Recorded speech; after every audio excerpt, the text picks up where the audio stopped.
Hello, everyone, and welcome to this week's episode of Philosopher, Stoic, Teddy Bear. I'm hoping one day we'll get to just calling it PST for short. We'll get there. I'm joined by my co-host, Mr. Kris Erikson. Kris, man, how are you? Doing well, man. Good to be back. Missed this. Welcome back. You had a short hiatus. Where have you been? I have been working at the BC legislature again. I'm working for Jordan Keeley now and getting used to it. A bit different, a lot different from one BC. When I did that, I was only at the legislature for a week when we did the documentary and protests and stuff. But this time, I'm there when the session is sitting. I am there. I'm up at 6 a.m. I hit the ground running at 8 o'clock, and I'm usually going until about six o'clock at night or 8 o'clock at night, depending on the day's activities. So it's been it's fun. It's not, it's hard to say that, in some ways, as far as, most people would think of that kind of a job of being there is not for them. But I enjoy it. And in this capacity, it's a lot different. For me, I'm watching monitors, watching the house, the tiny house, doing a lot of research. My position's research and comms assistant.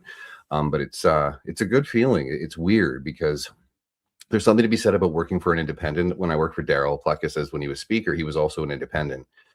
So not having that, there's far more of a team, and Jordan has put together a great team. There's a lot of similarities between him and Daryl, but I don't want to compare too much here because they are both their own men, and that's kind of what I like. Strong backbone. He speaks his mind.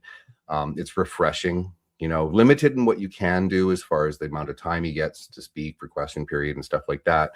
But he's still in there and fighting for his constituents, and I love it. If we had 93 people fighting for their constituents, this province would be in much better shape. So, yeah, and I'll apologize to the audience as well, and I've apologized to you and JP profusely. Tried to do it a couple of times while I was at the ledge, but the internet connection would not allow it to go. So, yeah, I'm home now until the 29th. I head back for a week, and then I'm off for a week, and then I'm there for a month, and then a week off, and then 2 more weeks, and then May 30th, I'm back full time. But I'll be here next Tuesday, next Thursday, and if I can work it out while I'm at the ledge to be able to do it with the time change, with you guys moving it to 4 o'clock, should allow me a little bit more wiggle room on being able to do that. Maybe not on Thursdays, but I'm going to shoot for Tuesday. So it is one of those things. I'll say this.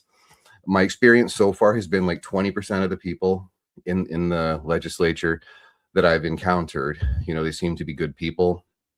They're fighting the good fight. They're well aware of the storm, the actual storm, and are trying to do anything to slow it down or to bring issues to light that the people of BC need. But when you got the two parties and the way that they're going, we can talk a little bit about the BC Conservative race if you want in a little bit. But we're likely going to end up with another BC Liberal Party. And then you got the NDP and One BC.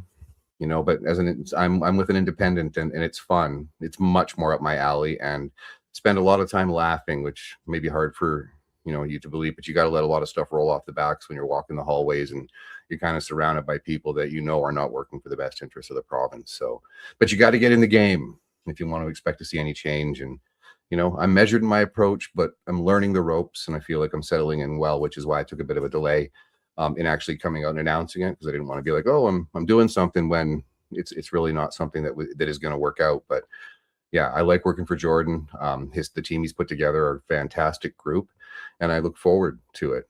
Even though it's do I feel like I need to wear Kevlar? No, but maybe taking some ivermectin before I walk the halls, might be good to keep those that are clearly parasites out of my range.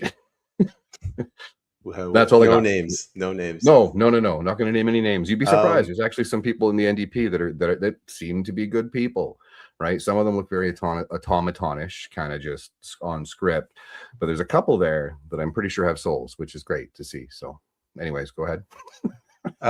Just in case anyone's wondering, JP had a sort of an emergency last minute, and he won't be able to join us today. So it's just Kris and myself.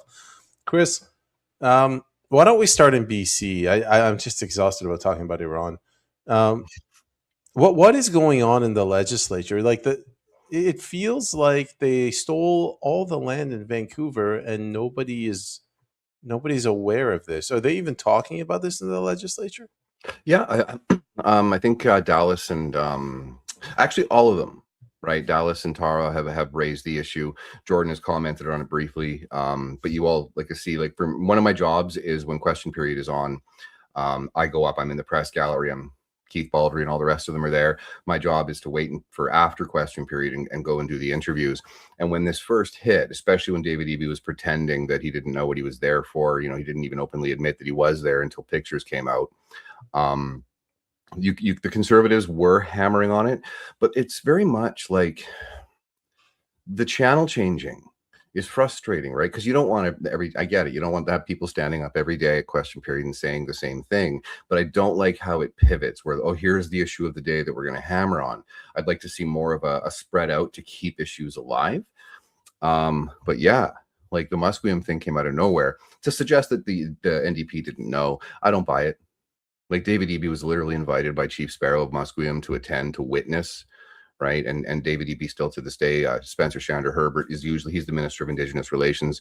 So when somebody asks him a question in question period, he gets up and just says, it was a federal deal. We haven't seen the details. And it's like, come on, you guys, really? You're really going to want to piss on our legs and tell us it's raining? Like, how is that even possible in this day and age where you have this situation? It's not like if it was a conservative government, you could, they're playing politics, no. It's like you have this entire, like the primest real estate in BC now tabled, right? And they're saying they're not going to come after fee simple land. But again, the way it's being done, like with Cowichan, you just throw it out there and it creates anxiety amongst all the people in this province. And unnecessarily, I think, people, there's consequences to doing land acknowledgements. Well, yeah, but at the same time, you have all these people that have all of this real estate. I saw Mark Nixon's post about it, as far as, this is my inheritance that I'm going to be leaving to my children. I'm trying to build a family here. What are you guys doing? Right. And the flippant nature of the way the NDP has handled it is costing them a lot in the polls, if you want to believe the polls. But that goes beyond the point, right? It's like, are we in reality or are we in the land of make-believe? And they want to keep pushing that on so many issues. They want to keep pushing it. Oh, this is the new normal. It's like, no, it's not, you guys. There was no discussion. There was no public disclosure of this. There was no public consultation. You're just going to do it and say, don't worry, right? Watch the real estate market, right? The lenders, right? There's no certainty. And we already have enough problems with investing or bringing in capital because of the inability to get projects off the ground when it comes to natural resources and other things, which, again, First Nations have always had, not always, but over the past 20 years or so, they're very involved. If they don't want a project to go ahead, it won't. But at the same time, man, I feel for the people that own property. I'm not in the same position as a lot of people, but it breaks my heart. And all the anxiety unnecessarily being thrown at the people, and all these guys, they just keep collecting their money, pretending that they didn't know, right? Even with the Cowichan, there was no consultation between the provincial government, and there was no public notifications. It was all done behind closed doors, right? And that's the way that the NDP works. And when you see Bill 9 that the NDP's introduced, changing the Freedom of Information Act.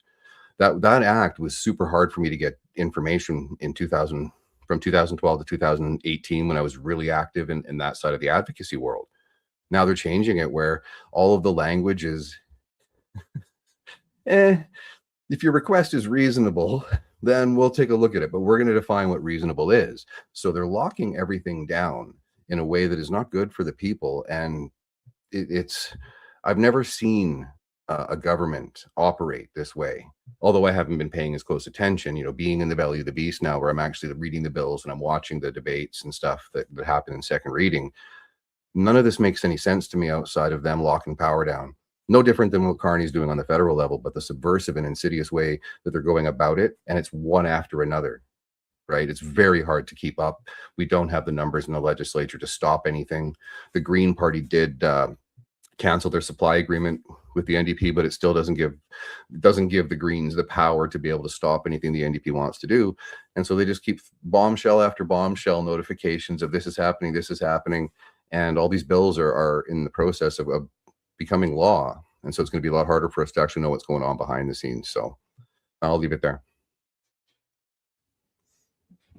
I'm trying to get you to explain to me, is this the proof of the existence of evil? Like, what is going through the minds of these NDP shitheads these fucking monsters.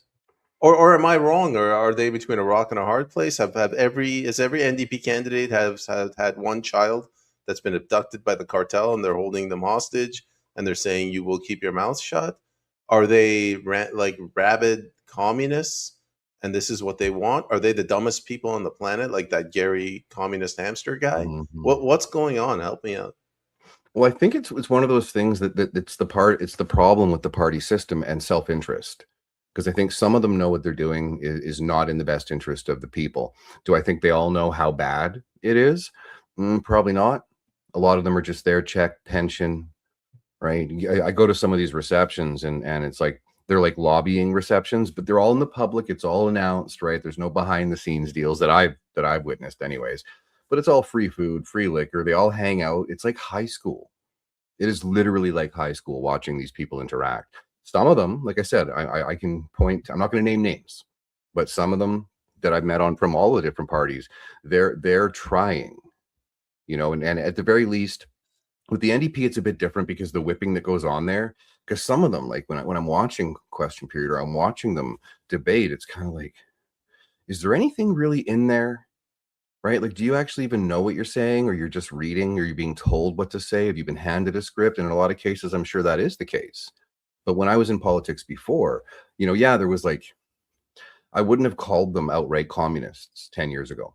Well, 10, 15 years ago, I wouldn't have called them communists, right? I could still talk to them. I didn't directly work for the NDP, but I'd have people reaching out from the NDP, from the Green Party, from the Conservatives and Liberals back then. Well, there was no Conservative Party, but yeah, like it didn't matter to me. It was all about the merit towards the issue and can I take it on? But there was still it seemed to me at the very least, the issues that they wanted to have addressed when I was doing that work, they were actually looking out for taxpayer money. They were looking out for corruption within not-for-profits and within the private sector. They were trying to do things, but politicians are limited in what they can do, especially if the party whip and the people at the top are completely gone, which, David Eby, again, how that guy is still in power. He should be in prison for the safe supply and all the deaths that have occurred from the overdoses. Right, what happened during COVID? I know he wasn't a part of that. Like, he was a part of it, but he wasn't premier when all that was going on. He was towards the tail end. But I've never seen someone be so detached from the reality that is in front of you, right? And so you have to ask yourself: is he detached, or is that his goal? Is this what he wants? Like, what part of this province is in a better position since he took over? No one can name a thing, yet this guy still clings to power. And it's amazing to me because everyone protects them. I'm hoping, because there are some people in the NDP that seem to be done with it.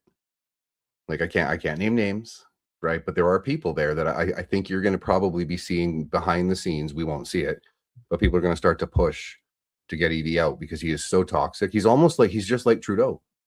In a sense, Trudeau was brutal, but at the same, and Trudeau has had more than what David Eby has as far as selling himself as an actual effective leader. Everything he touches burns. And so how do you look at that and say, is he incompetent? No, this guy's a lawyer. He used to be the attorney general. He's a very smart man. You can't claim stupid. You look at Trudeau and you're kind of like, well, okay. Chris, Go ahead. the question I'm at, you mentioned that some of the NDP are going to turn on Eby. Are they upset that their friends and family members are losing their land, or are they upset that Eby can't effectively sell the NDP message? There's a big difference there. Mm-hmm. I would say probably 10% of them are upset about that. The other 90% are focused on getting reelected, and they think that he's going to tank the ship. That's just the way that the politics is. They want 4 years. You get your run to get elected, but it's about getting reelected, which equals your pension. It's so gross. Literally, that's a lot of them. They only care about that. They want the spotlight. They want the pension. They want the perks. They could give a shit about the people that elected them or people that they're supposed to be working for. Because again, they swear allegiance to the monarchy, not the people that elect them. Jordan, on the other hand, I'm representing Peace River North, and he's doing it. He's representing his people. But there's such a weird detachment, because again, we can talk about it like, okay, what are the potential influences? We got China, we got the WEF, we got the globalists. Like, BC is a perfect place. Well, of course you would target it for the resources, for the beauty that is our province, right? It is like a jewel when it comes to what our province has to offer these globalists if they want it, even just for, you know, they could even divide it up like mobsters. Oh, India gets this part, China gets this part, right? All whatever group, but you don't have people in the legislature defending us and our homes and the food, you know, inflation. I know a lot of that has to do with the federal government, but still, BC, $13.3 billion, and we're not going to an election, right? Like, it makes no sense. Like, how can you sign off on that? Well, when you've got no checks and balances and you've got nothing but, I would say a large portion of them are just, you know, I can't clinically diagnose, but super high narcissistic traits. They in their minds think, oh, as long as I'm in power and I go along to get along, I'll be fine. Look at history. Is that how it works? Absolutely not. You're not fine. Your family is not fine. You're setting them up for most of them are probably going to be, when they retire, they're going to, I'm going to leave the province. There's no loyalty to the people. And that's what's sad. No one's fighting. You know, even on the conservative side, you got a bunch of these old guard liberals that helped, right? Gordon Campbell, I think, was one of the people that was the person that introduced the land acknowledgements, right? And you got a whole bunch of these people from the Christy Clark era, all the money laundering and all the speculation, like they're all buying houses. Oh, you got some inside information, so you're going to stock up on some real estate and then cash out later. Well, you know, there's no checks and balances, and it's sad. That's why for me, it's like, okay, you got to be in there. And if one thing, right, that you can do as us, right, is irritate them. Let them know that you know, right? Because again, are you trying to poke their souls and try and say, oh, you know, there's a good person in there. You just got to change. Maybe some of them, but you'll get kicked out of the party. Like we saw during COVID, Randy Hillier, Derek Sloan, right? If you don't toe the line for the establishment, you get booted and you're not going to get reelected, right? That's for the most part what the way they work. So everything's all locked down. There's no way in hell the NDP did not know with the Cowichan decision it was going to affect Be Simple. There's no way, right? All these. What do you call that guy? Is it the Speaker of the House in provincial parliament? Yeah. Is it just me? The guy can't speak English. Mm-hmm. Where is he from? But I think he's from India. The funny part is he trained me as a union bargaining agent back in 2004. He was the guy. So you're compromised for the question I'm about to ask. Oh no. Like again, like he know. All right, let's go to an easy question. Johnny Tightlips says you can't leave it there because it's gonna get clipped. You got to ask the question, man. You got to fire away. I got nothing to hide. Moving to our sponsors. JT says, "Good day, gentlemen. Welcome back, Kris." Mm-hmm. Good to be back. What else is he saying? Perhaps they know we are nothing more than a resource colony being milked and never truly had sovereignty. And the best they think they can do is work for the state and do its bidding. What are your thoughts? Like, this is my question. Is it, are they really like that corrupt? Evidence would suggest, survey says, right? Like there's no, it's either they're corrupt. It's like probably a combination. Like I said, there's some people in there that still seem to have like an energy to them that is not void of emotion. Like they're not, I don't, you know, again, it's like I'm intuitive. I have a lot of empathy, right? So to see a lot of them, just that vacant look in their eyes, there's a lot of them in there that are like that. But I think that it's like a combination of fear, corruption, self-interest, you know, just that, and don't rock the boat kind of thing. Like, I don't know if it's a prerequisite to hire people without a spine, right? There's a few people in there that I'm quite confident that if they stood up, they could rock the boat. They could probably have David Eby removed behind the scenes if they did make that move. Does that mean they're going to be a better leader, or are they just going to take the same communist approach? Right. And so if that's the case, which is likely the case, whoever takes over is probably, they're going to keep doing DEI. They're going to keep doing the gender stuff. They're going to keep doing the land, you know, they're going to stick to that as long as they possibly can. But the tide will turn very quickly. It is already turning when it comes to, you're going to mess with people's land. Okay. So if we didn't own it, then give us our money back. You've been stealing from us. All the taxes that have been paid on that for that security. You know, it was an investment based on false premise. The lawyers are going to have a field day. The industry is going to have a field day. But at the same time, How can you do that to the people and not be viewed as treason? Honestly, and again, it's funny because people are like, oh, I believe Canada was built, not stolen, right? So what's the alternative that could have happened, right? If back in the day, what happened in America? There's a difference between being colonized and conquered. So all these people that are like, oh, it's our land. It's really, there was a good faith aspect to it as far as that goes, in my opinion. When the British were rolling across, when all, when the colonization was happening, if they thought, 150 years later, you're gonna be like, that's not your house, that's mine. What do you think would have happened? And would I wanted to see that happen? No, but I think there's such an overreach in regards to what they're doing. And it's not fair to the division that it's causing, because they want the racial tensions, they want the divide, they feed off of it. It's like pure fuel for narcissism. If we can just keep poking, like what JP used to say, right? If you put the red ants and the black ants in the jar, they're fine. Shake it and see what happens. And that's all this government seems to want to do. Both sides, federal and provincial, is just keep poking and poking and poking and saying, what are you going to do about it? Right? Like mob bosses. Because there really isn't anything we can do about it. Law enforcement doesn't want to act. Our institutions have been compromised to such a degree that is there even any validity left when you see the Human Rights Tribunal, $750,000 for having an opinion? Huh? we're like the petri dish for insanity when it comes to government. And I think that it's like the willingness of the people of British Columbia to actually tolerate this. You see the protests. Oh, there's an Iranian, protest for Iran.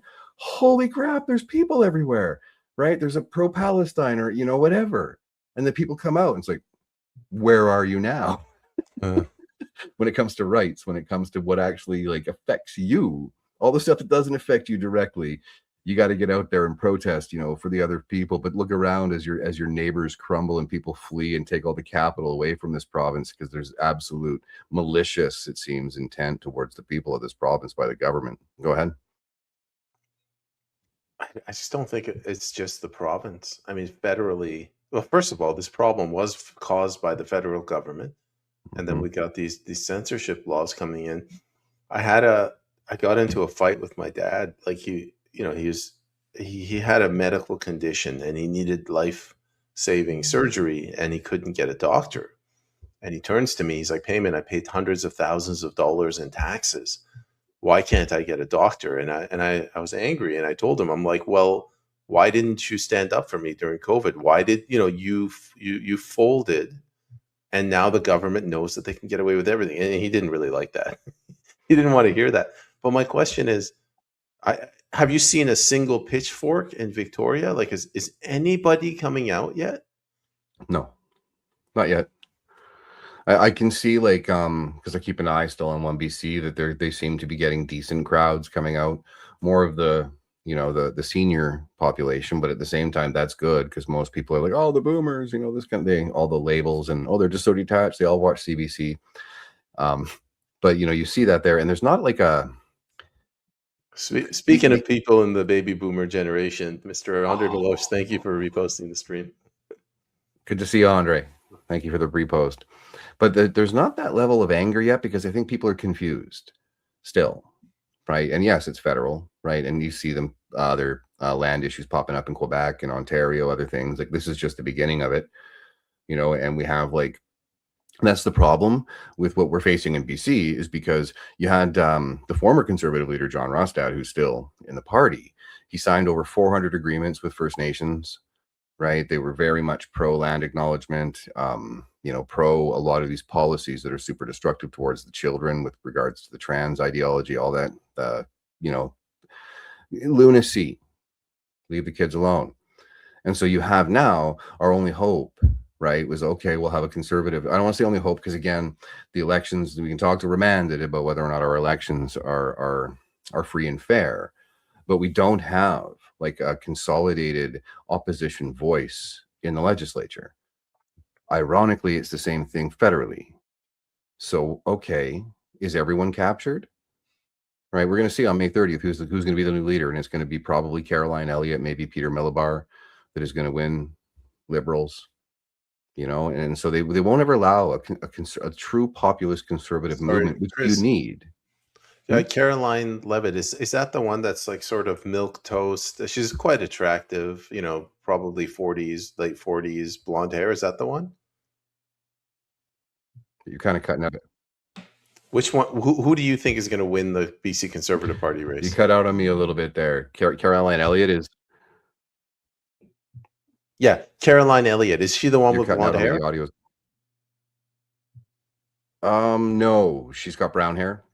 Harman Bangu just endorsed her. I think she's like the sister-in-law of Kevin Falcon from the BC United, BC Liberal, Christy Clark era. Okay. Well, maybe I was off on the hair color, but she's relatively attractive. She's like between 40 and 50. She looks like the former interim leader of the Conservative Party of Canada, Candice Bergen. Okay. Is that her? Yeah, that's her. Okay. Yeah. But she was very supportive of the gender ideology stuff. She's changed her tune now, apparently. Soji, right?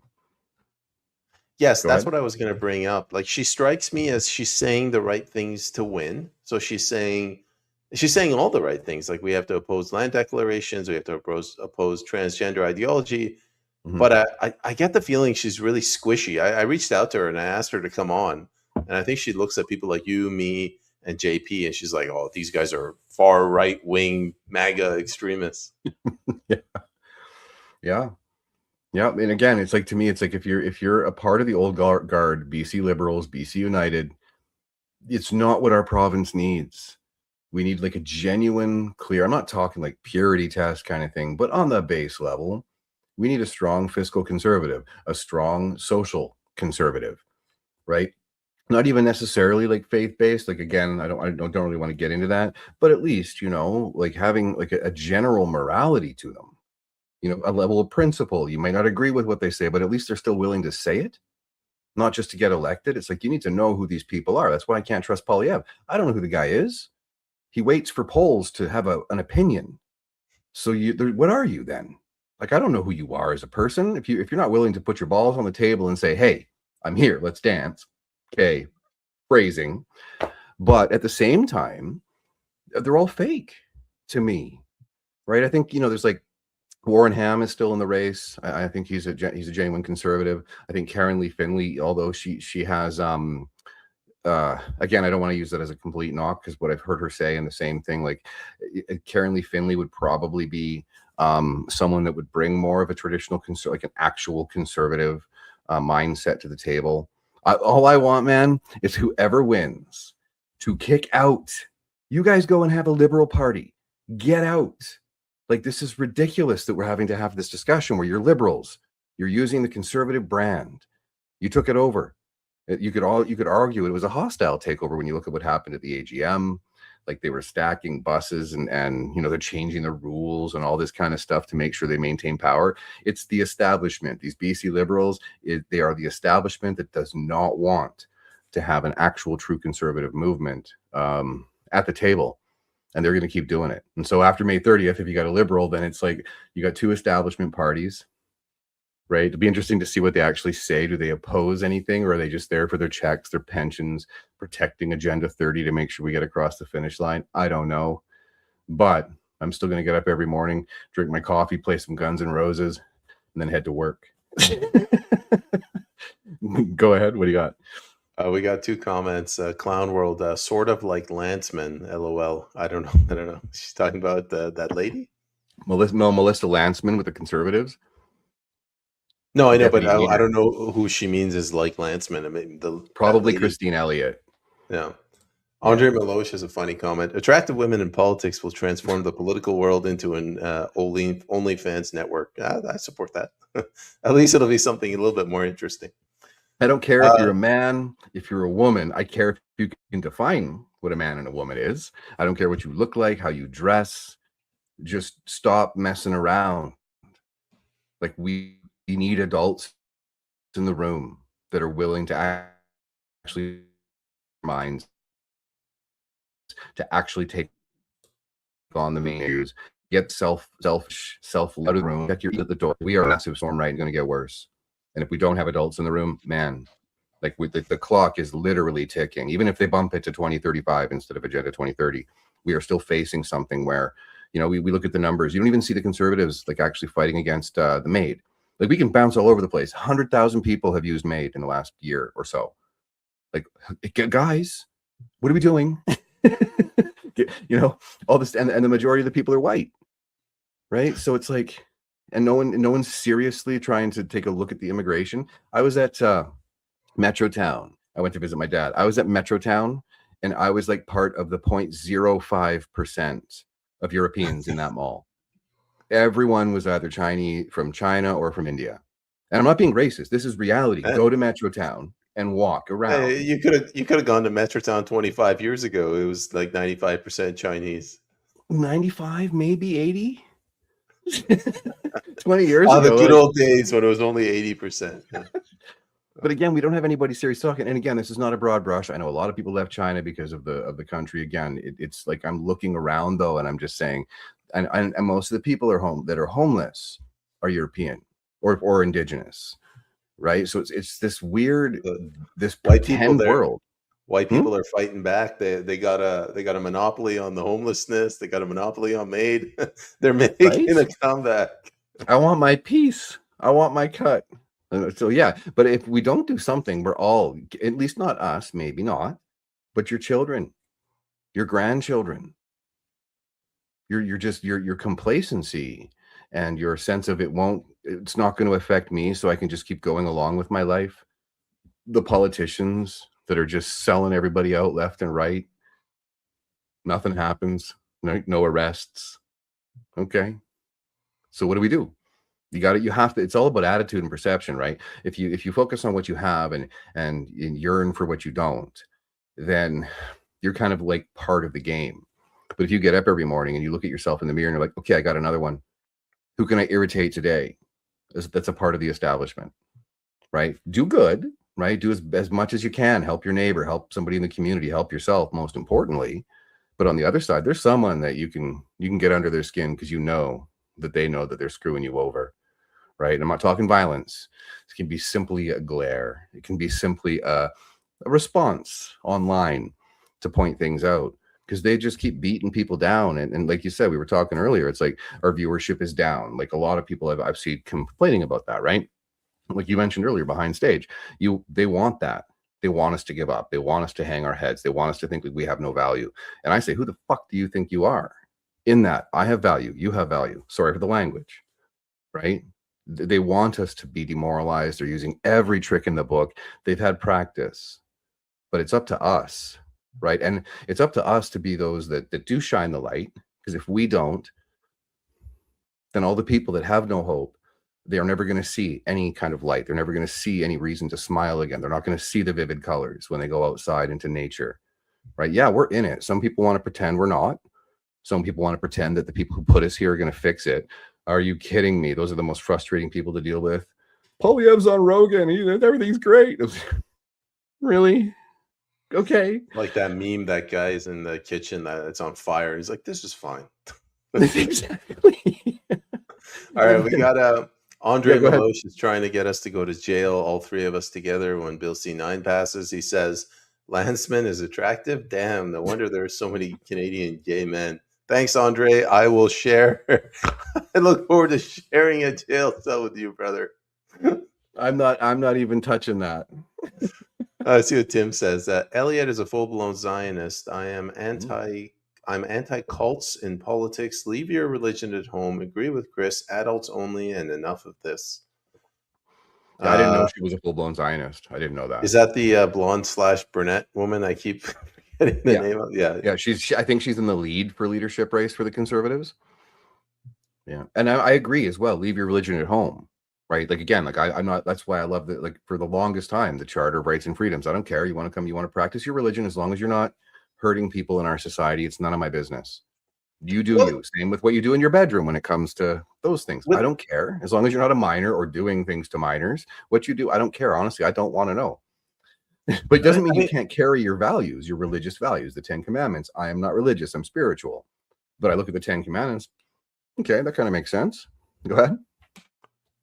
With Zionism, I have no problem if people this is going to be controversial. I have no problem with them sharing their Christian views and trying to get people like Ten Commandment thing. But when you're coming out and you're saying, all right, we have to go to war in the Middle East because these are God's chosen people, I'm like, how about we deal with the fentanyl issue at home first, and then we can talk about a crusade. Yeah, I agree. Right? We shouldn't be. Like, if our house was in order, we can talk about that. But at the same time, I'm very Switzerland in my approach. I very rarely talk about geopolitical issues because it's not my place. Like, I can be somewhat well versed in some things. But at the same time, I kind of want to leave that because we have so much going on here. I don't mind talking about America because, again, there's a lot of intertwined components to Canada and to the US. But when I look overseas, it's like, what just happened with Iran? Like, I'm trying again, but 30 years ago, Peyman, I was told Iran was 2 weeks away. And then 20 years ago, I was told Iran was 2 weeks away from having nuclear capabilities. 10 years ago, Peyman, right? Who benefits? The financial industrial complex, like that video, the military industrial complex, right? And who gets caught in the middle? And it's a fantastic distraction. Not to say, again, like, I'd love your feedback on that. Obviously, that there are things that were going on in Iran that are not good for the people. But there's a ton of shit going on here that is not good for the people. So why are you guys filling the streets for Iran when our people are dying in this country from MAID, from drugs, from hopelessness, from the damage they did to us 6 years ago, that what they won't acknowledge? They just keep going along carrying freaking kettlebells. Look at the flag. It's so great. It's like, dude, I know what you are. I saw you. We all saw you. But you guys just keep pretending that it's not happening here. Canada's like this weird ass simulation. Like, all the NPCs are just like, must protest things that are not actually affecting my life. Can't protest things that actually are affecting my life. Maybe they're scared of the government because of what happened during the Emergencies Act. I'll go back to you. I just can't figure it out, man. I just know we got a lot of work to do, and it drives me freaking crazy. No, we shouldn't be giving money to Ukraine. No, we shouldn't be doing whatever we're doing overseas. Bring everyone home. Let's have a big party. And then let's fix our own country before we start looking outwards. Go ahead. Andre's in the comments. He always says it's like they update the SIM card. Like you push an update, and then the people. It's like Ukraine, Salva Ukraine flag, Orange man bad, Canada flag. Oh, Palestine, Iran. No, Iran monarchy flag. It's elbows up. It's like the people, they can't keep track. Can you imagine? Like, you show up at the protest, you got the wrong flag. You're like, well, I thought it was Thursday. No, it's Friday. Friday. It's the Friday flag. You got it wrong, bro. And they got the other flag in the car, right? I'll be back in 5 minutes. Right? It's ridiculous. It's an existential crisis for the left. They got the wrong flag. Oh my God. How are we going to vanquish the far right extremists if we don't have the right flag? Exactly. And if you're watching this and you're not from Canada, oh my God, invite us on your shows. Peyman, JP, myself, seriously, it is that crazy here. The ability, like Andre said, that updated SIM card. It's what's the next thing. And everyone, or at least they can create the illusion that everyone is got it going. Now, I'm not saying, like, seriously, like I they do exist. To what degree that those people exist, I think is exaggerated because they want us to think that we're the minority. But I think the majority of the apathetic population that stopped voting or never voted just doesn't want to be a part of that system. I think we are in the majority. We just don't realize it. And there's no way for us to actually contact the people actually organized behind it, because there's always someone that gets in the way, that they always hijack it and spin it so that we don't have an actual chance to come together. But it's insane. Andre, I agree completely. And I agree with Clown World as well, too. It's like, what the Landsman comment? No, it says, I never any time in life felt that Canada was a potentially jeopardy due to Iran. Maybe I'm missing something. Oh, I was watching a podcast with Catherine Austin Fitz. She said, like, Iran had 3 naval ships and America took them out, no problem. But there's a shadow fleet off of San Francisco right now. America can they can drill like several miles into the ground for fracking, but they can't take out like Palestinian Hamas tunnels. It's right? like they're not even trying anymore. It's like they're showing up to work hungover every day. The narratives are they're Well, falling without a apart. bad guy, you have no one to sell. There's no reason to say we need to buy all these weapons, right? Like again, there's like so much follow the money, whether it's international banking, the monetary system, IMF, all these different. There's so much shit going on behind the scenes. What I did find interesting though was uh, there was a video, but again, my buddy that I went and had dinner with in Vancouver on my way home, he's like, it's crazy. Did you know that Iran has like a ton of $50,000 drones, right? And every single time they release a drone, the states has to use a $5 million missile to shoot it down. like the ability.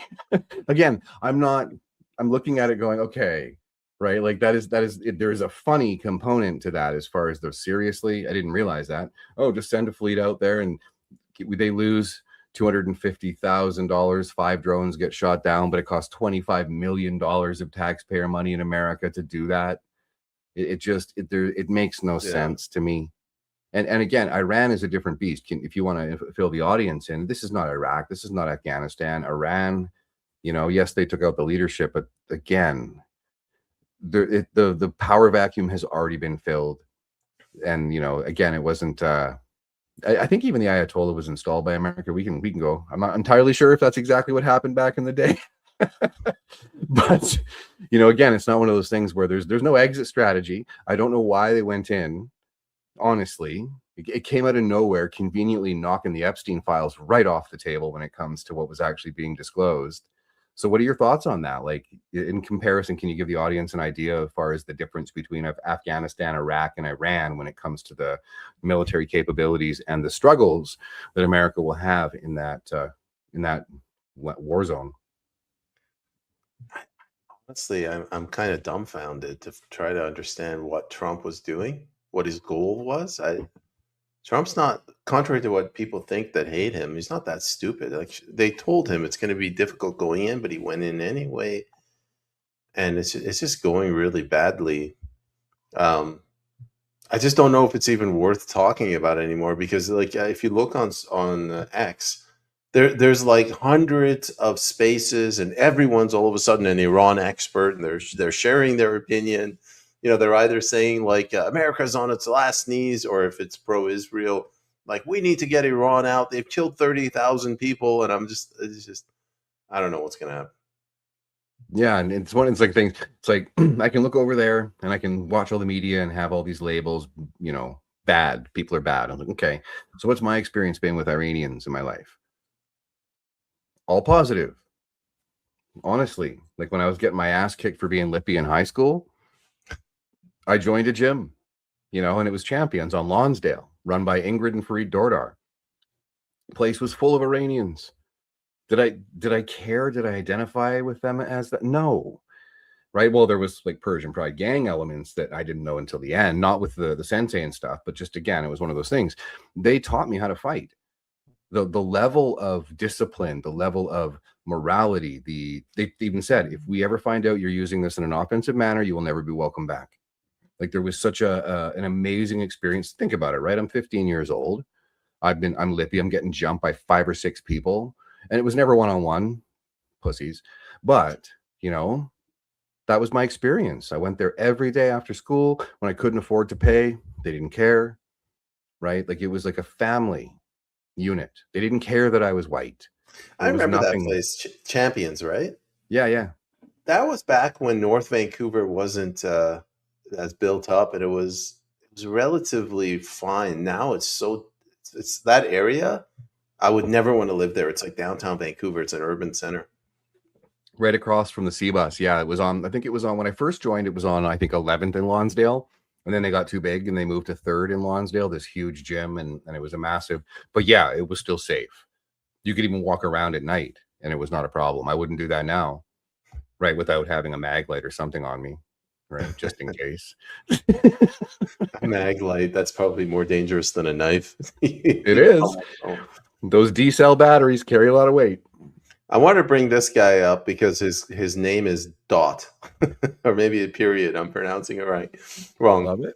And there is the problem. Everyone is chasing different virtues. So how can we deal with problems when they come when there is not Canadian virtue? Okay, I'll be honest. Oh, I only brought it up because the name was kind of interesting. I But like the I like the icon as well too. yeah, And yeah, the you can't. gesture. What is that? Like a Indian burial ground kind of thing? Well, I think it's again, Burial? please correct us, but it looks like an alien with an Indian headdress. Oh, If I'm okay. wrong, Maybe aliens will come here and claim that they're the true owners and they had first title. what if they're already here? Oh, I don't fucking the know. lizard people. Google Um, Admiral Berg. yeah. Anyway, let's move on. Andre Milosh. Iran has 2 weeks to flatten the curve. 2 weeks to flatten the U.S. military bases. Yeah. Yeah, I don't know what's going to go on in Iran. Like they seemingly they're winning, and all of their neighbors don't really have a military. But I don't know, man. All it takes is one nuke to change that. And again, it's like it's weird. Like this might even be controversial. Does Israel have nukes? Like some sides you're not allowed to talk about that. I'm like, yeah, I think it's relevant. We need to know, right? Again, it's like, why are we playing these games? Because again, just because it's like I'm almost 50, I'm like 49 in 4 days, and it's like when you see the movie, and it's every 5-10 years, it's the same bloody movie over and over again. It's like the longer you're on this planet, the more you see the patterns. And who gets people are like, oh well, you never comment on the Russia-Ukraine thing. Because first of all, it's none of my business. I don't want my money going there. I don't want your money going there. We shouldn't be funding it at all. Period. Nope. Done. But am I a fan of Putin?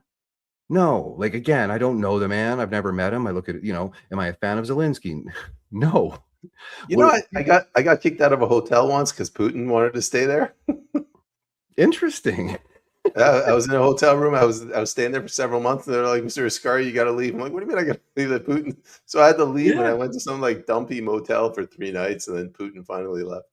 Yeah, and it's a thing too. It's like would I again, I have no misplaced sense of importance, but I would love to have a conversation with him, like Tucker Carlson, other people. Like, let's have dialogue. Let's do this. Zelensky, again, I think it's like an actor I've seen, like again, but would I still be curious to sit down with him? Absolutely, I would.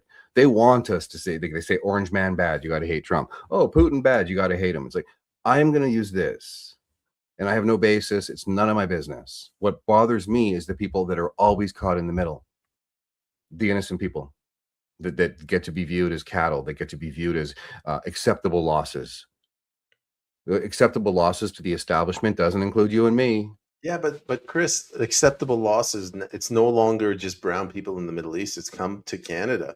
All the people that lost their land in Mhm. Vancouver, that's acceptable losses. All the people that got ostracized during COVID, Yeah, acceptable losses. All the people going through lawfare. It's just uh, asymmetrical, right? Different, they but it's they've there. stripped us of our humanity. Some I'm going down with my heart on my sleeve, saying you ain't got nothing on me. Again, it's one of those things that I think it's maybe because I've been like conditioned that way to walk down the dark alleys to take on the stuff that no one else would. Because again, I have no misplaced sense of importance. If no one else is willing to do it, then someone's got to do it. And what we don't have right now in our political landscape is people that are willing to sacrifice your career. Really, I've had some, like, by the time you're 50, what do they say? You usually have 5 or 6 careers. Our politicians, right? Become mayor, become an MLA, become an MP. You retire with a golden parachute. Yeah, And if you play ball, you've got a cushy 3 or 4 board positions that'll pay you 10, 12 grand a year just to sit and show up once a month. Right? It's all this racket, right? And they look down on us. They look at us like we're nothing. But that's why, 6 years into this, longer for we many gotta people that have been awake. we gotta make the salaries of these mayors like donation based. So if I like the guy, maybe I'll throw a couple of dollars his way. He can set Yeah. up a Give Send Go account, but this is not working where they just take it out of our tax money. Hmm. Yeah. Because again, the incentives are there to play ball. It's one of those things. It's like there's people out there, yes, that run for noble reasons, right? Okay. Are they the minority? Yeah. Okay, but there's also those that run for noble reasons, and then they get there and they're like, I'm at the freaking cool table. You're going to pay for everything. I get to have power, all of the spotlight. You're going to give me a pension if I do this for 6 years? Really? And then the soul is gone. It's gone. And they have all the people around them. It's just keep your mouth shut. You're 3 years away from your pension. You're 4 years, right? You're 2 years in. Just keep your mouth shut. You got to get reelected. You can't do that. Right? That's probably what the party whips say to a lot of people that want to do something, but then they're told you can't do it because you have a family. That pension provides you with that parachute. So there's like this grotesque nature to it. I agree, right? Yes, they would. You'd actually get, if it was done by donation, because there's so many people. Like you look at the different industries, like even like you look at nursing, you look at social work, you look at a lot of those industries that are like pure, like I don't want to say all of them because social work has been very distorted with the DEI and the SOGI stuff. But a lot of them, they work until they burn out. They care so much, they get paid so little, right? Those are the kinds of people that you actually need, that are actually, they're not doing it for the money. They want to help improve people's lives. Politicians, I've met a few. I used to be able to say I can't name one, but you talk to Randy Hillier, you talk to Derek Sloan, you meet guys like Jordan Keeley. You see, like, again, I don't agree with everything Dallas says or does. Do I have bad words to say about her? No. Same thing with Tara, right? Like there's people out there that have the ability to make a difference. You just got to have the courage to stand by your convictions and accept the consequences, because there's always consequences to going against the establishment. It's just a matter of whether or not you're willing to get on the field and say, I don't care. Bring it. I'm just going to be me. I'm going to do what I think is right. I'm going to be able to look at myself in the mirror in the morning. Too many people, Peyman, self-interest and probably gotta call the herd. No, we don't. No, we don't. All right, let's go to Alice Not Woke. She's a loyal viewer. What has she's got to say? Hi guys, I just showed up, but isn't Iran currently blowing up American companies such as Google and Amazon in Iran? Is it possible it's not about the people, but taking out certain deep state infrastructure companies owned by evil globalists? I kind of get what you're saying. I imagine that Google and Amazon wouldn't be in Iran because they're American companies and they can't operate in Iran. But they this theory that like they're trying to they've made a deal with the U.S. where the U.S. will be like, all right, we'll leave the Middle East and we'll focus on Fortress America. It just seems too convenient. Yeah. But to take the point, okay, what she's saying, there is merit to that as far as that infrastructure. I'm not saying take them out and blowing them up. I'm just saying that you have to acknowledge that technocracy is there, right? Because again, we saw with what is it Bill C-22 now, that the federal government is now saying, oh, to the law enforcement, saying first of all to the data providers, you will keep our metadata for a year.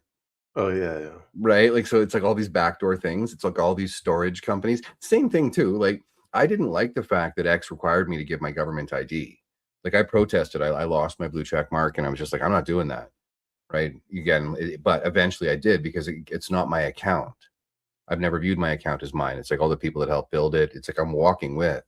And if I don't have the blue check when I retweet, or I do want to help other people, then whatever, I'll take a hit. It's not like they don't already have my face. Like, I fly, and you know what I mean? It's like my name is out there because I was such an idiot. Not an idiot, but again, it's like I don't care. I got nothing to hide. I got on X because the We Charity scandal was brutal. The Kielburger brothers are taking all of our money and doing a whole bunch of stuff in the schools that I was hoping would be out there. But then you get to the point where people like you and others are like, have you heard of Klaus? Have you seen Agenda 2030? Right? And it's just like, then you realize, it's like, oh, okay, well, I'm already out there, so screw it. I'm going to keep doing it. But these technological infrastructures, they have so much data on us. Their AI basically can predict what we will do from day to day. I'm super spontaneous. I got a head full of hamsters that from one moment to the next. I got 8 of them in there, and one's like, squirrel, sorbet, coffee, right? So it's like, yeah, I'm a little bit unpredictable, but at the same time, they have enough information to know what our patterns are. And I don't want to be locked in that digital prison, but we're in it. You know, we really don't have a choice. We have the 15-minute cities that are physical, they're tactile, they're real. And then we have the digital No, prison. I always thought it was interesting. They're like, "Hey, everybody, let's go into 15-minute cities. Have you heard of Vancouver? Everybody, come on in." And they go to Vancouver. They're like, "Yoink, we're gonna steal your land and give it to the First Nation." Is this their end game, or like, are they? What were they? What are they hoping to do? They're like, "Oh, we don't need these guys anymore." Was it a miscalculation? I think it's one of those that they probably knew, you know, just based on the way that they operate. They already knew when the Cowichan thing was going to come out. They knew probably a decade ago when they were going to announce Musqueam. Just wait, right? You can look at waterways, you can look at parks, you can look at all of the ways they can disrupt infrastructure. You know, they want that division because they need to tear it all down to start again. And again, those 15-minute cities, I think, were a testing ground, right? It's like, okay, you're not going to own anything, but you're going to be happy. They mean it. They literally mean it. And the trick in all of this is no matter what happens, you got to find a way to laugh. You got to find a way to smile at it, right? Yes, we're going to see a lot worse. Yes, a lot of people that we That's care a good about have question. already Like, been hurt. should we be upset that they're stealing the land of the people that voted BC NDP overwhelmingly? Should we be upset about that? Did they, though? Okay, fine, fine. If you all right, fine. You want to poke holes in my theory? Because I can't. I look at, like, I've met so many people, thousands of people in my life, and to me, the vast majority of them weren't crazy. They don't want to see their neighbors suffer. They don't want you All and right, can I we to not have compromise? Can we opportunity. at least say EB's writing deserved to lose their land? Can we compromise there? I know a few people that live in Point Grey, and I'm like, well, I don't know. They got families, right? It's one of those things. It's like you get to that point where you're looking at it, you're going, yeah, I'd love to stick it to these people. But when you stick it to these people, you know, individually, yes, absolutely. I think that David Eby should lose his house. Absolutely. All of his investments, all of his assets should be put on the table as far as what do we have to give the First Nations in order to back off, sign a treaty, because that's where we're at. It's gross, right? You know, there was treaties that started with Douglas when he got here, and then the people after Douglas, the Douglas treaties, it wasn't Tommy, but after, you know, the people that took the lead, they didn't want to do it. And so we're here today, and we can either do this the way they're doing it, which is going to create nothing but problems, or all of the people that signed on for this, your assets are on the table first, not the entire region of Point Grey, right? But David Eby, Chandra Herbert, you guys are so for this. You guys got to put your houses and all your capital up as collateral and go to prison while we sort this out like adults. Literally, Peyman, it's about adulting, because they want us to act like children. They want us to be in high school. They want us to just respond on emotion. You They know, want the I sound had bites and this. the clips. I had this like thought experiment, fantasy sort of thing, where you take a law enforcement officer like RCMP or CBSA, and you put him through this talk show kind of Survivor Island, where the people treat them like shit the same way they treat us. Like he's in there with his wife, and you separate them, and he sees you disrespecting his wife, and he tries to intervene, and you beat the shit out of him. And it's like you make him endure that, so they understand what they're doing to us. That's the whole thing, is do you understand, right? And I've said this, hypothetically speaking, again, I'm not actually calling for this, but I guarantee you it would solve the money issue. So you take all the people that have screwed us, the average citizen, I don't care about your race, color, or creed, your gender, I don't care. It's these people and what they've done, right, to just the regular people of this country, right? So when it comes to actually looking at how to resolve this, because again, it comes down to money. Some First Nations, no, it will not. The traditional ones, it will not. They will want to have the 7 generational thinking. They will not be, there's no room for negotiation, right? Some of them, there's 205 of them in this, 204 in BC, right? But in this situation, you put all the people that signed the agreements, including the bureaucrats, the ones behind the scenes that never have to be pulled out into the spotlight. All the real demons of government are the bureaucrats behind the scenes, like the ones that are all moving and shaking, conflicts of interest beyond The ledger would roll out and it would go on for like blocks and blocks, right? So you put them all on an island. This is going to get clipped. So you put them all on an island, right? Just enough food for half. And then you pay-per-view it. And the proceeds go to settle whatever BS they have caused here. Because again, they're so detached. It's kind of like the Hunger Games, right? But again, you are making people starve. The inflation, the food inflation, everything you're doing, all the policies, people are taking drugs, they can overdose, either destroys families. Like they dumped everything on us at the same time. Right as COVID, let's legalize freaking fentanyl. Let's legalize hard drugs. Are you kidding me? I used to think like Ron Paul, smart guy. I do have a ton of respect for Ron Paul, but he's like, I remember him in like 2008. You decriminalize all of it. I don't believe this. No. We now see what happens. but when you add that, when he said that, you didn't have like the compounding existential problems for people. Like how many people are like $200 away from being bankrupt? To be fair, at the time when he said that, people knew what the definition of a woman was. It was a different world. Very true. Very true. Let's see what Andre has to say. Peyman, it's a shame you didn't know me back then. I would have called my friend Vladimir to tell him to let you have the presidential suite. Oh, the hotel thing. Yeah, man, if I'd known you back then, I would have asked your wife, she's Russian, to pull some strings. It was very traumatic for me. I had to pack up my bags and, take a 4-minute taxi ride. It was horrible. It's kind of nice, though, to be like, oh, he's in town. Where are you hiding the nukes, Peyman? It's in my backyard. You'll never find them. Right. But I'm 2 weeks away from developing the nukes. Yeah. American tech companies are in Israel, close to Palantir. The data centers will be used to implement global surveillance. What are your thoughts on what's going on with AI? Like, is it literally they're trying to enslave us all? I think it's like you have the competing AIs, right? You have information, right? Like when you think of, I just came across Claude recently that's pooling all of the different data, the different AIs out there. I'm not sure how effective it is, but it seems to be like a tool that is very effective. So I would say Claude is the closest to Ultron as far as like the taking all the data and coming to the conclusion that human beings are the problem. Right.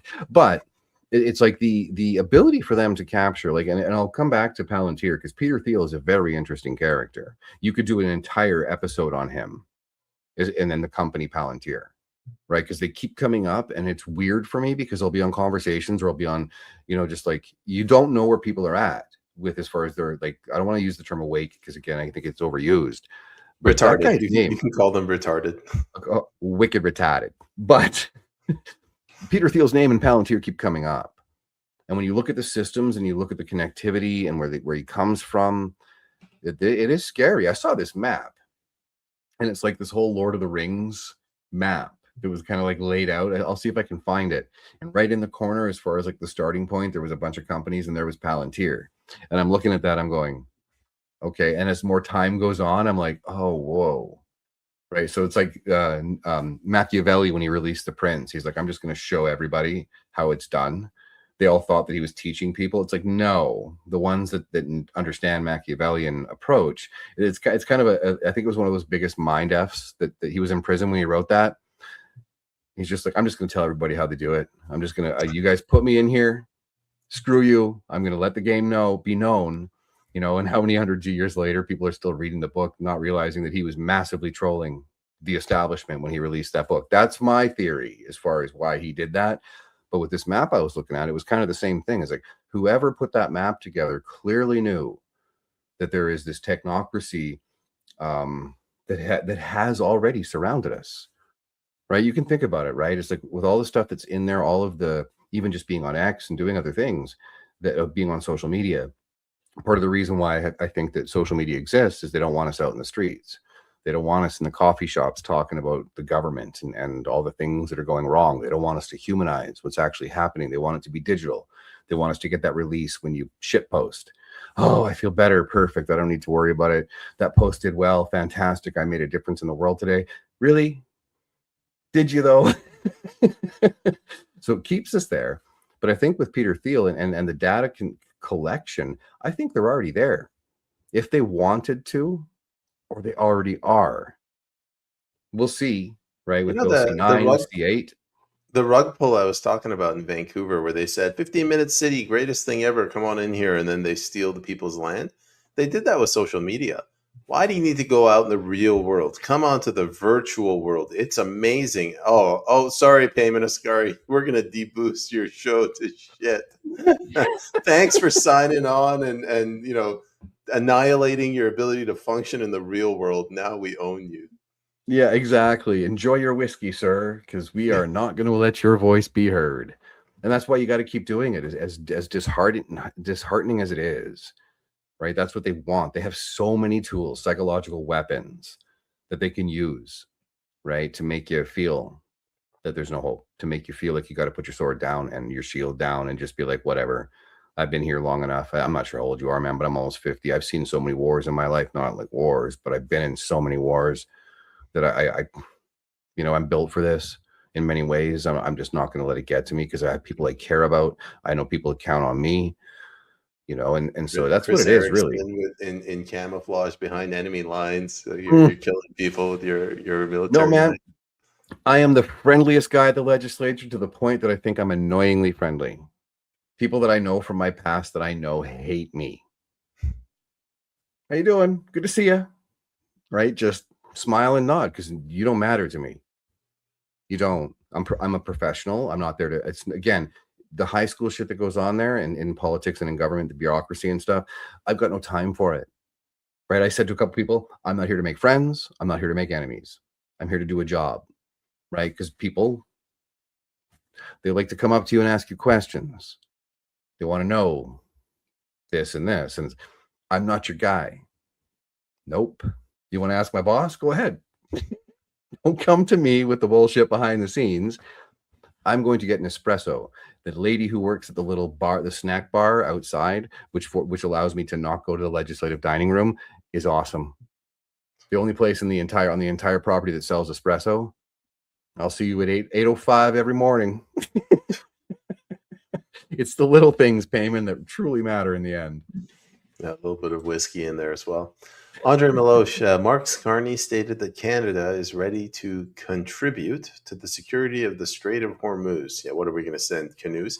What do you think of this statement? Will Canada send tampons?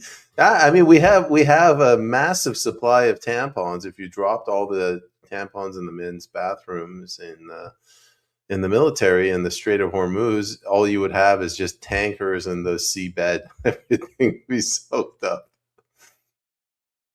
I don't even know what to say, because this is our reality.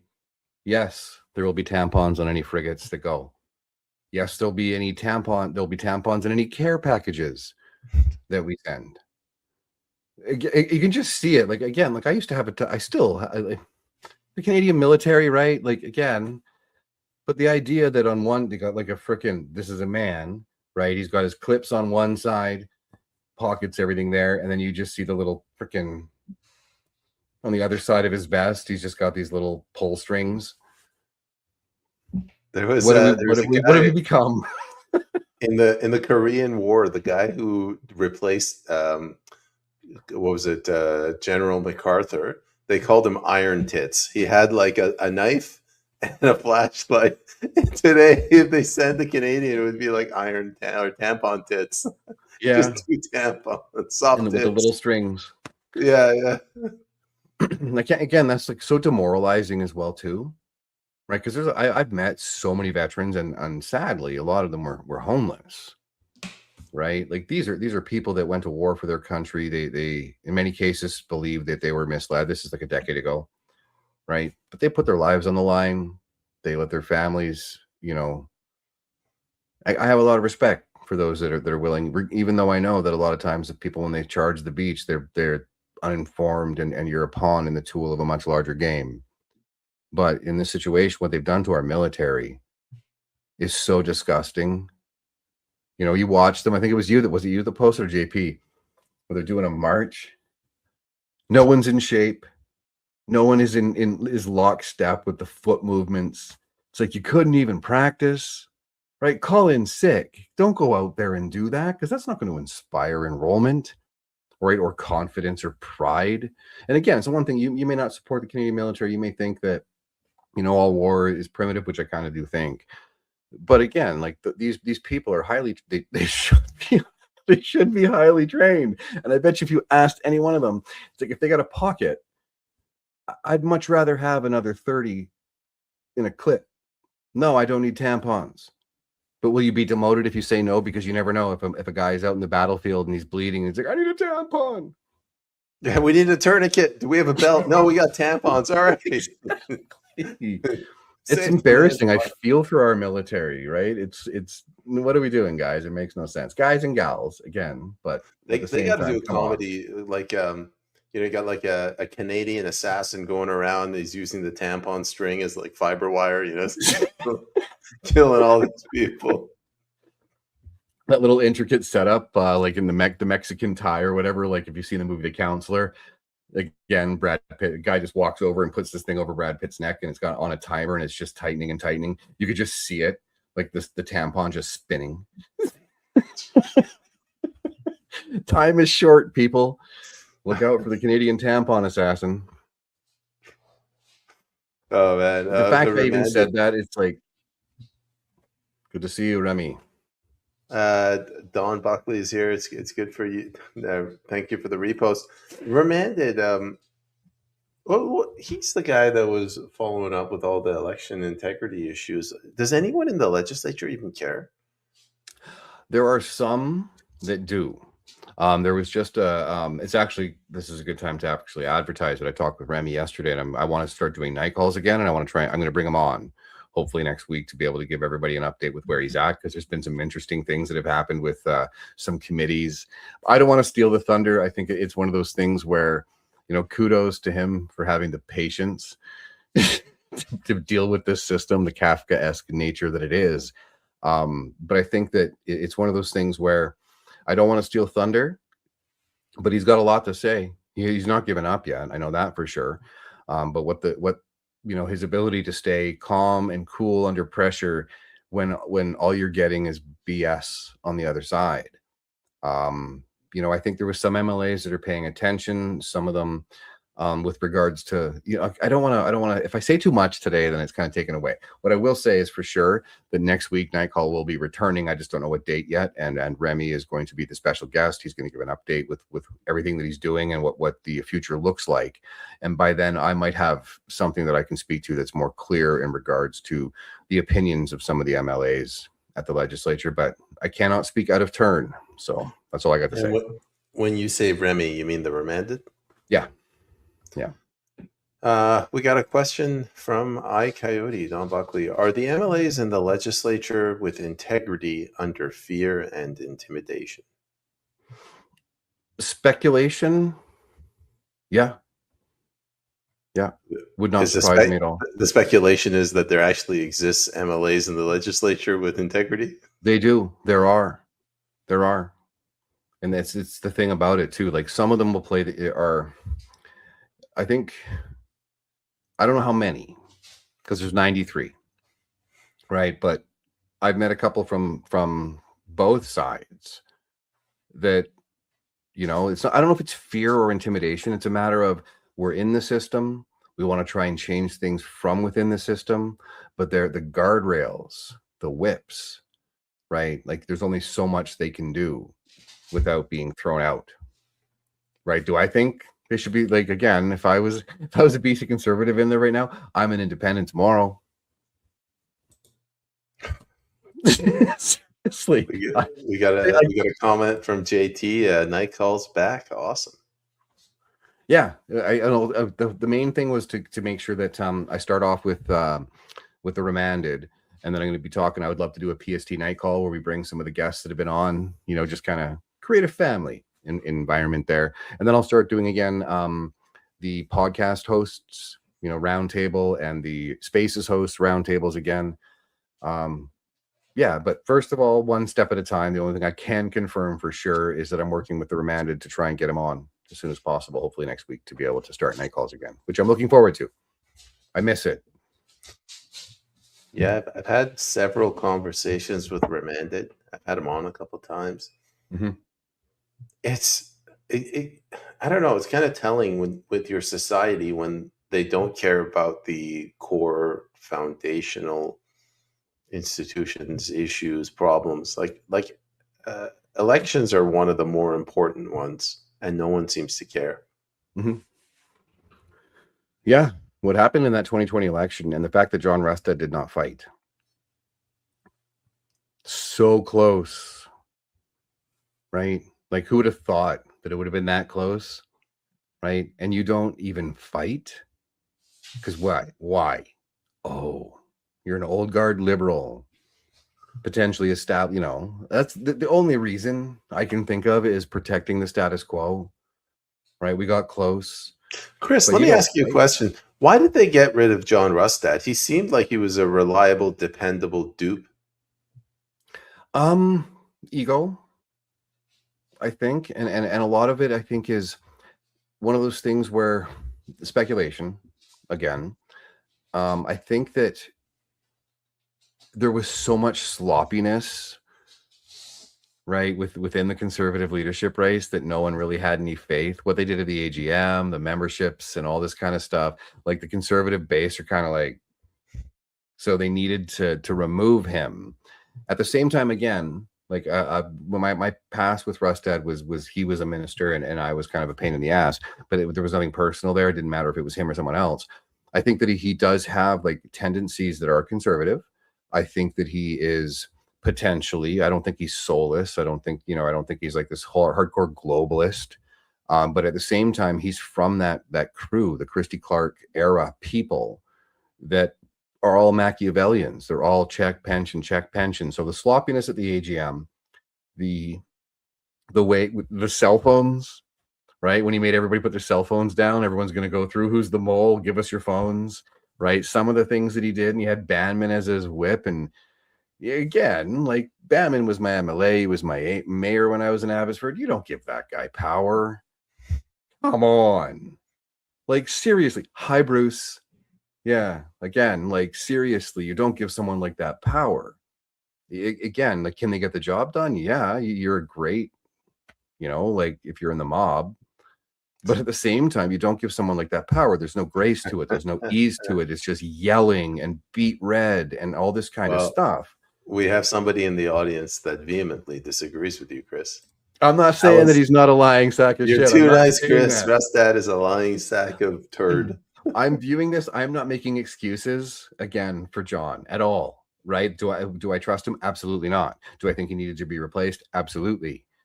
The reasons why was the question, right? Was the mistakes that were made, the cover, what if you want to call it that, as far as the gerrymandering of the AGM and making sure that Rustad couldn't be removed, like all of this stuff. Again, when he's gone, the same rules are in place for Halford. The same rules are going to be in place for the new leader, right? You don't need kings of parties. A leader is there to guide, is to take the will of the membership and the people around you and be the messenger and keep people in line. These people, they just want to control people. They want to run roughshod over everyone. They want to be in the spotlight. That's all. I'm surprised that this woke, radical, leftist, lunatic mob didn't take umbrage over the fact that we have a whip in Parliament. It sounds very slavish. Like, we got the slave masters whipping the slaves. Mm-hmm. Yeah, and Alice just mentioned as well too. They say so many things. If you want to pull her comment up as well too, I agree. Like it's this is how they work. They say whatever they have to get elected. The only reason I supported Rustad in the initial part was that he said he'd get rid of Bonnie Henry, and he didn't vote to condemn the Freedom Convoy. Like, you know that expression, fool me once, shame on you, fool me twice, shame on me? This is like fool me 1,348,000 times. All of them. Well, right? That's the same thing. It's the current lady that's saying she's going to be the leader of the BC Conservative Party. We will get rid of the land declarations and Soji. I'm like, you know what? Like, you don't have to lie to me, man. Like, just why don't you just tell me the truth? Don't tell me anything. Just get in there. Yeah. I'll vote for you. Let's keep it simple. And that's kind of what they want, right? And so anybody, again, like all of these old guard liberals, anyone who has been attached to the Christy Clark era. So that's Caroline Elliott through Falcon. You got Millibar, Banman dropped out. He endorsed Fulmer. All of these people that are in the they're not conservatives. They're hijacking the conservative brand because it's a very powerful machine. And they don't want an actual conservative to be representing conservative values. It's a ruse. Whoever takes over is not going to challenge Soji. They're not going to bring back any sense of traditional conservatism. I was 50-something years old when I learned that most politicians literally lie on the spot in real time knowingly. Almost all, right? Like there's such a lack of because they think that the general public are fools. And in some ways, they are right. They've been conditioned to not care or to be informed. He wants to conserve his parasitic. Exactly. John Rustad is a true conservative. He wants to conserve his parasitic privileges. Yeah, it's all about the pension. And it's the same thing when you look at the conservatives on a federal level. Yes, there's some people in there that are doing good work. The BC, I'll say this right now. The BC CPCHQ is the problem on a federal level. The BC HQ, the Angelo Isidoros, the people behind the scenes for the BC Conservative Party, all need to go. All of them. Get out of the way. Create a liberal party and go somewhere else and do that. Right? I'd say it to his face. Sup, Angelo. Again, nobody likes this guy. Nobody. Why is he there? Makes no sense. I'm sure I'll qualify that. Those that I have encountered, no one holds back. You'd be sitting at the tables in restaurants and people are complaining about this guy, right? They don't even care. They're not even trying to hide their voices all the time. And for some reason he stays and gets to maneuver behind. Yeah, but I've moved past blaming our leadership. I'm blaming ourselves. So if you look at the Conservative Party, after that catastrophe, the calamity of their leadership race, whatever, the convention, where everyone turned on the party, people complain about the Conservative Party. They say it's not conservative. This is terrible. An election is called. A couple of people stand up. They say, don't split the vote. These goddamn fucking lemming, losers, dickless, spineless, gutless, ballless Conservative Party members, they fall in line. Of 100 people that criticize the Conservative Party, 99 of them will just snap back in line. So I just want to say to them, like, shut the fuck up. Like, just sit down, shut the fuck up, stop pretending like you actually have morals, and just say, I'm a coward and I will vote for them anyway. So I'm not going to share my opinions. It drives me crazy on the federal level too, right? It makes no sense, right? The people that love to be told how to think and what to do, because they're like, oh yeah, the people pleasing component. It's like, you must vote for this. This is we've determined this is who you have to vote for. No. Why? Because I have principles. That's not conservative. I am not playing your game. Take your establishment and shove it. Nobody knows how to do that for some reason. It's like, who are you? You let other people tell you what you are, what your values are, what your principles are. Why? For the team? It's different when you're playing hockey, right? It's kind of like you're in the trenches. You know what I mean? Like the captain's the captain. You're the guy who's going to be past the puck all the time. Okay, he's your guy. You got a role to play. Is it me going into the corners, making sure I get the puck? Lying down to block a shot? Is it with my shield? Politics is different. Your soul is on the table with politics. And they've corrupted it and bastardized it so much that the team matters more. What if the team is corrupt? The top brass, not all of them, but you're, like you said, like, I'm not going to go on the reminded me of a Christmas Vacation where Clark just... Oh, yeah. Hallelujah, that's the Tylenol. Yeah. Exactly, right? But you're right. The people enable them. If every single conservative member in BC, right? So I'll separate my lack of love for Polyev. If every conservative member right now emailed, you want to fix the problem? You got to get rid of the rot. You see the rot. It's right there. And you're going to let the rot consume the party and take it over? Right? So, okay, you got on one side, you have the people that are running, right? There's some conservatives, there's some liberals. I still think it's going to be a BC liberal, right? The executive of the party, the board, of the party that enabled all of this, facilitated all of this bullshit that we've seen since the rise of populist conservative value. Like it, John Rustad took over a grassroots movement, they co-opted it, and now they've diluted it into a sense that we're supposed to accept the BC Liberal or, you know, 1BC. There's, you know, again, there's a lot of other things in motion. So yeah, if you're a conservative member right now, say clear out the executive, all the people that are making the decisions behind the scenes, all the people that removed candidates in the last election because of a difference of opinion on something. Right, there were some candidates that were removed for a single tweet about the vaccine mandates. Well, I mean, right? it was Screw you, Angelo. House, Jan Webb was another one. There was a couple actually. I guess Dallas Brody as well. Yeah. Yeah, there's a couple. Well, we're at the 90-minute mark. Let's see one final comment from Andre. All current politicians are incapable of debating because they are uncultured and ignorant. There are 3 exceptions to this rule. Peyman, JP, and Kris. You can send your check to my offshore account. Sure, Andre, we'll give you 25% of our earnings this month. So expect a check for $0 in the mail. Yeah, I was just going to say, you owe us money. Yeah. Yes, on that note, Andre, if you want to donate a super chat or give, send, go to the Hungry Podcaster Foundation, you're welcome to.